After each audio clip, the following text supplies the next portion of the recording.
Hello guys, आज मैं बात करूंगा ऑस्कर अवार्ड की। एक्चुअली ऑस्कर अवार्ड के नॉमिनेशन की बात चल रही है। कई देश अपनी फिल्म को भेज रहे हैं ऑस्कर अवार्ड के लिए। ऑस्कर अवार्ड देता कौन सा देश है? यूएसए देता है। ये वर्ल्ड लेवल का फिल्म जगत का एक अवार्ड है जो हर देशों से में जो सबसे बेहतरीन फिल्में होती हैं, चाहे वो म्यूजिक में हो, चाहे वो स्टोरी में हो, चाहे वो बेस्ट एक्टर का हो, चाहे वो बेस्ट एक्ट्रेस का हो, सारी चीज़ों में इस अवार्ड को दिया जाता है। तो हर देश क्या करती हैं, अपनी मूवी जो बेस्ट मूवी होती हैं वो देती हैं। अब ये चर्चा में इसलिए है क्योंकि हमारे यहाँ एक फिल्म अभी रिसेंट में आई थी, सरदार उधम सिंह। कौन सी फिल्म थी? सरदार उधम सिंह। एक्चुअली ये हमारे फ्रीडम फाइटर का legendary freedom fighter Udham Singh के जीवन पर आधारित है। एकदम रियल बेस स्टोरी है। इसमें सरदार उधम सिंह जो कि 1999 में जो हुआ था, 1919 में जो जलियांवाला बाग हत्याकांड होता, आई होप ये आपको पता होगा, बहुत बड़ा नरसंहार होता, मैसेकर होता है 1919 में। उससे ये बहुत आहत होते हैं, इनको बहुत दुख पहुंचता है। तो ये एक उद्देश्य अपना बना लेते हैं कि जिस भी व्यक्ति ने 1919 का कांड करवाया है उसको ये मारकर ही रहेंगे।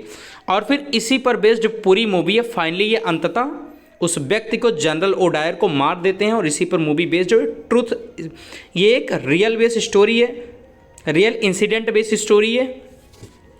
एक्चुअली इसी फिल्म को ऑस्कर में भेजने की बात हो रही थी कि ऑस्कर अवार्ड के लिए इसको भेजा जाए, डेफिनेटली ये इस बार जीत कर आएगी।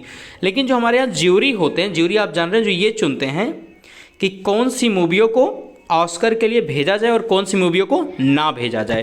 तो हमारे यहाँ ज्यूरी थी, उन्होंने इसको लेकर इनकार कर दिया कि हम उधम सिंह को नहीं भेज सकते हैं, हम उधम सिंह को नहीं भेज सकते हैं ऑस्कर अवार्ड के लिए। अब क्यों ऐसा कहा, क्या रीज़न, चलिए हम लोग उसकी चर्चा न्यूज़ में करेंगे अच्छे से। ये ऑस्कर अवार्ड की फ़ोटो है, आई होप आपने देखी होगी, नहीं देखी तो देख लीजिएगा। Let's start. Hello my dear student, मेरा नाम है विशाल। स्वागत है आप सभी का विशाल स्टडी रूम पर। आई होप आप सब बहुत अच्छे हैं। अगर नए हैं तो प्लीज़ चैनल को सब्सक्राइब कर लीजिएगा। चलिए, न्यूज़ बहुत ही इंटरेस्टिंग, आपको मज़ा आने वाला है, तो टिल लास्ट आप जुड़े रहिएगा। डेफिनेटली आपको बहुत सारी नई चीज़ें सीखने को मिलेंगी।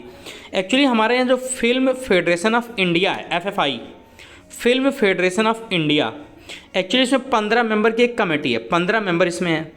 ये 15 मेंबर का वर्क यही होता है कि भारत में जो सबसे बेस्ट फिल्म है उसको चुनकर ऑस्कर के लिए भेजना।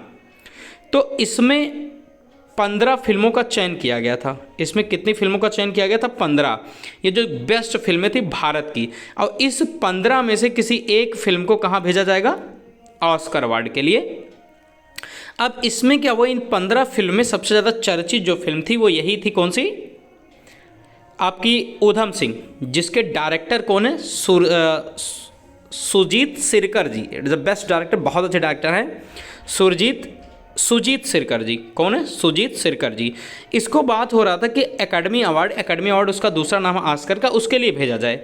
लेकिन ये जो 15 मेंबर की टीम थी, इसमें से 3 लोग ऐसे हैं जो इसके खिलाफ कह रहे हैं कि इसको नहीं भेजना चाहिए।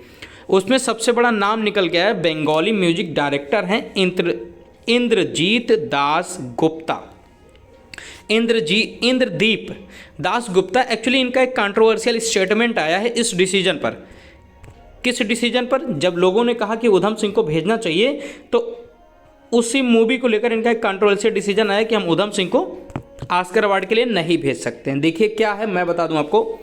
दास गुप्ता ने ये कहा है कि जो सरदार उधम सिंह फिल्म है, ये अमेजन प्राइम पर रिलीज हुई है। इट्स अ बेस्ट फिल्म, बहुत अच्छी मूवी है, और ये बेस्ड है रियल लाइफ पर। किसके?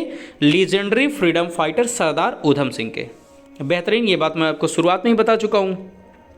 इन्होंने इसको फाइनली ऑफिशियल नॉमिनेशन से डिनाई कर दिया, मना कर दिया कि हम इसका नॉमिनेशन नहीं कर सकते हैं इंडिया की तरफ से ऑस्कर के लिए। इन्होंने ये कहा कि इसमें जो चीज़ें चित्रित की गई हैं, जो पोर्ट्रेट किया गया, पोर्ट्रेट मतलब दिखाया गया है, जो चीज़ें इसमें दिखाई गई वो हैटर्ड है। हैटर्ड का मतलब नफरत फैलाने वाली है, वायलेंस है।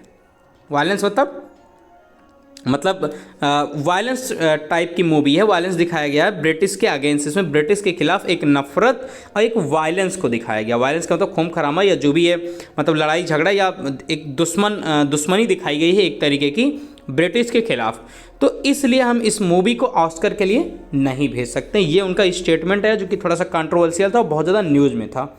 अच्छा, एक बात यहाँ और निकल के आती है, आप पूछेंगे सर चलिए इसको नहीं भेजा गया तो किसी मूवी को तो भेजा गया होगा 2020 ऑस्कर के लिए। भाई अगर उधम सिंह को नहीं भेजा गया तो 2020 या 2021 के ऑस्कर के लिए किसी को तो भेजा गया होगा। तो मैं बता दूं बिल्कुल भेजा जाएगा। एक मूवी है कोज हंगल करके, एक मूवी है कोज हंगल करके। एक्चुअली ये मूवी है तमिल फिल्म। कैसी फिल्म है? तमिल। इसको जितने हमारे 15 मेंबर थे उसमें 14 लोगों ने इस फिल्म को फाइनल सबमिशन दे दिया कि इसी फिल्म को हम क्या करेंगे, ऑस्कर में भेजेंगे। फिल्म कौन सी है? कोज हंगल। आप याद रखिएगा कि इंडिया की तरफ से किस फिल्म ने ऑस्कर के लिए किस फिल्म का नॉमिनेशन ऑस्कर के लिए हुआ था इंडिया से, तो कोज हंगल करके हुआ था। ये फिल्म है, तमिल फिल्म है। एक्चुअली ये स्टोरी एक छोटे से बच्चे की जो अपनी माता के तलाश में अपने फादर के पीछे या अपने फादर को फॉलो करता है ताकि उसकी माता का पता चल जाए। उसके फादर कैसे हैं? अल्कोहलिक है, मतलब नशेड़ी हैं, नशे करते हैं बहुत ज़्यादा। तो उनके पीछे पूरा टहलता है जिससे उसकी माँ का पता चल जाए, क्योंकि उसकी माँ का पता नहीं होता है। अब इसमें उसके साथ बहुत सारी समस्याएं आती हैं, डोमेस्टिक अब्यूज़ होता है, बहुत सारी चीज़ों को दिखाया गया है। तो इस मूवी को ऑस्कर के लिए भेजा गया है इंडिया से। ये बात हुई अभी उधम सिंह, और जिसको ऑस्कर में भेजा गया ये उधम सिंह को रिजेक्ट क्यों किया गया, आई होप आपको समझ में आ गया होगा। और भारत की तरफ से कौन सी मूवी जा रही है ऑस्कर के लिए ये भी समझ में आ गया होगा। अब चलिए हम देखते हैं कि इंडिया का परफॉर्मेंस क्या रहा है ऑस्कर अवार्ड में अब तक। देखिए, इंडिया से हर साल फिल्में जाती हैं ऑस्कर के लिए, लेकिन 3 ऐसी फिल्म थी जिनका फाइनल राउंड तक नॉमिनेशन होता, मतलब ये फाइनल राउंड में पहुंच गई थी, बिल्कुल लास्ट में, जहां से जीत या हार होती है, जैसे फाइनल और सेमीफाइनल होता है। तो बिल्कुल लास्ट में गई थी 3 फिल्में सिर्फ।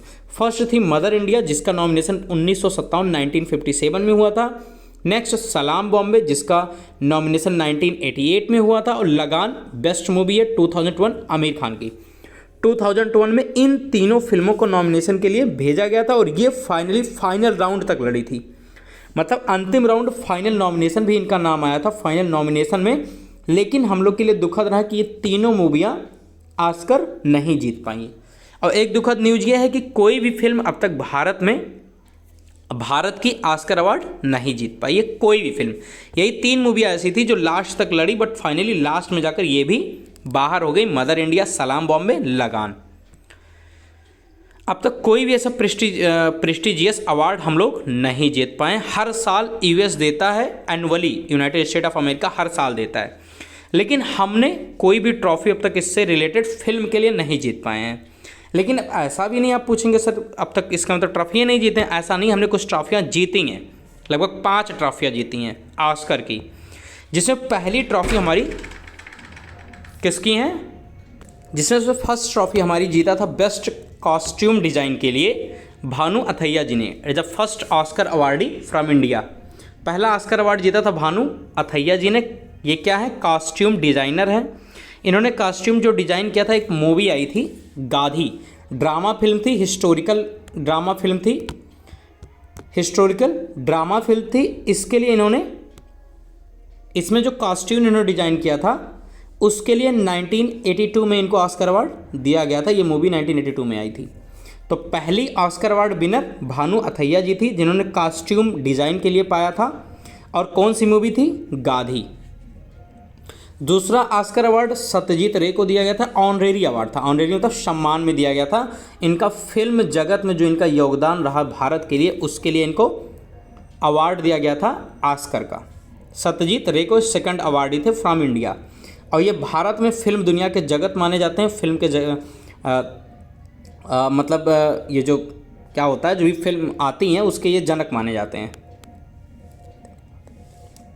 देखिए, तीसरा जो अवार्ड मिला था वो रेशुल पोकुट्टी को मिला था। ये बेस्ट साउंड मिक्सिंग के लिए, तीसरा अवार्ड हमें मिला था रेशुल पोकुट्टी को, जिन्होंने बेस्ट साउंड मिक्स किया था। किस मूवी में मिला था, क्या इन्होंने किया था, हम लोग आगे बात करते हैं। एक्चुअली एक मूवी आई थी स्लमडॉग मिलियनेयर, बहुत बेहतरीन मूवी, अगर आपने नहीं देखा तो इसको भी देखिएगा। 2004-05 के आसपास शायद आई थी, एक बार आप क्रॉस चेक कर लीजिएगा। एक्चुअली ये पूरे वर्ल्ड में बहुत ज़्यादा फेमस हुई थी ये मूवी। और इसके लिए रेशुल पोकुट्टी ने जो इसमें बेस्ट साउंड मिक्स किया था इस मूवी में, जो भी साउंड चलता रहता है बीच बीच में, उसके लिए इनको 81st एकेडमी अवार्ड में इनको एक अवार्ड दिया गया था बेस्ट साउंड मिक्सिंग के लिए। यह रहा तीसरा अवार्ड।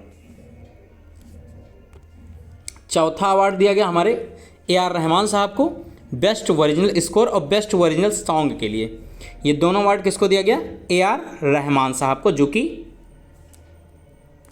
फिल्म थी आपकी डैनी बॉयल की एक फिल्म थी स्लमडॉग मिलेनियर। कौन सी फिल्म थी? स्लमडॉग मिलेनियर, जिसमें एक स्लम में एक रहने वाले मतलब जो टीन टप्पर में रहते हैं वहाँ के एक बच्चे की कहानी दिखाई गई है मुंबई के, जो वहाँ से निकलकर करोड़ों रुपए जीता है केवीसी में। उसके साथ साथ क्या क्या चीज़ें होती है, सारी चीज़ें दिखाई गई हैं। तो music composer AR. Rahman, music composer AR. Rahman को फर्स्ट इंडियन जिनको नॉमिनेट किया गया था 3 कैटेगरी में। आप सोच सकते हैं 3 कैटेगरी में इनका नॉमिनेशन हुआ था एकेडमी अवार्ड के लिए, लेकिन 2 में इन्होंने जीता। फर्स्ट था स्कोर, म्यूजिक स्कोर के लिए और म्यूजिक ओरिजिनल स्कोर के लिए, और सेकंड था आपका ट्रैक के लिए जो इन्होंने गाया था जय हो, उसके लिए इनको अवार्ड दिया गया था। 2 अवार्ड ये जीते थे, एक था ओरिजिनल स्कोर के लिए और दूसरा जो ट्रैक इनका था जय हो करके। आपने गाना सुना नहीं है तो प्लीज़ को सुनिएगा, बहुत अच्छा सॉन्ग है। आप देखेंगे इसमें म्यूजिक भी बहुत बेहतरीन दिया गया और गाने को भी बहुत अच्छे तरीके से लिखा गया है, तो इसके लिए इनको अवार्ड दिया जाता है। 5वां अवार्ड मिला था बेस्ट ओरिजिनल सॉन्ग के लिए, किसको? गुलजार साहब को मिला था। किसको? गुलजार साहब को। इन्होंने जो स्लमडॉग मिलेनियर में गाना लिखा था, स्लमडॉग जो गाना लिखा था उसके लिए मिला था।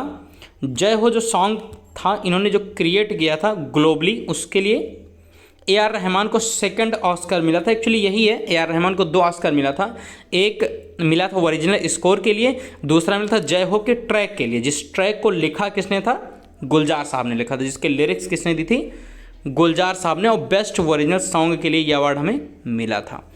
एक्चुअली वो दोनों अवार्ड ए.आर. रहमान जी को किया गया था, शायद ये प्रेजेंट नहीं होंगे इसलिए। तो ये 5 अवार्ड हमें हैं जो अब तक ऑस्कर की तरफ से इंडिया को मिले हैं। 5वां अवार्ड पहला भानु अथैया जी को मिला है, फर्स्ट अवार्ड कॉस्ट्यूम डिजाइनर के लिए। दूसरा मिला है सत्यजीत रे जी को, इनकी जो मतलब इनके जो योगदान रहा फिल्म जगत में उसके लिए भारत में, इनको फिल्मी दुनिया का फादर भी माना जाता है। भानु अथैया, सत्यजीत रे। तीसरा मिला था कुट्टी करके एक हैं, मोकुट्टी करके, इनको साउंड मिक्सिंग के लिए इनको मिला था। चौथा आपको मिला ए.आर. रहमान जी को। ए.आर. रहमान जी को म्यूजिक कंपोजर हैं, इनको मिला ओरिजिनल बेस्ट ओरिजिनल म्यूजिक इनको मिला है। मैं बता देता हूँ, एक्चुअली ओरिजिनल करके कुछ है, ओरिजिनल स्कोर के लिए इनको मिला, ओरिजिनल स्कोर के लिए। और फिर लास्ट मिला है गुलजार साहब जी को, 5वां मिला है गुलजार साहब जी को, इनको मिला है बेस्ट ओरिजिनल सॉन्ग के लिए। ये जो जय हो सॉन्ग है उसके लिरिक्स के लिए। आई होप आपको पता चल गया होगा कि इंडिया का सफ़र कैसा रहा ऑस्कर में, और उधम सिंह अगर बाहर हुई तो क्यों बाहर हुई, और उधम सिंह अगर बाहर हुई तो किस मूवी का चयन किया गया है ऑस्कर के लिए। सारे क्वेश्चन आपके क्लियर होंगे। अगर आपको कोई डाउट होता तो प्लीज़ कमेंट कीजिएगा कमेंट बॉक्स में।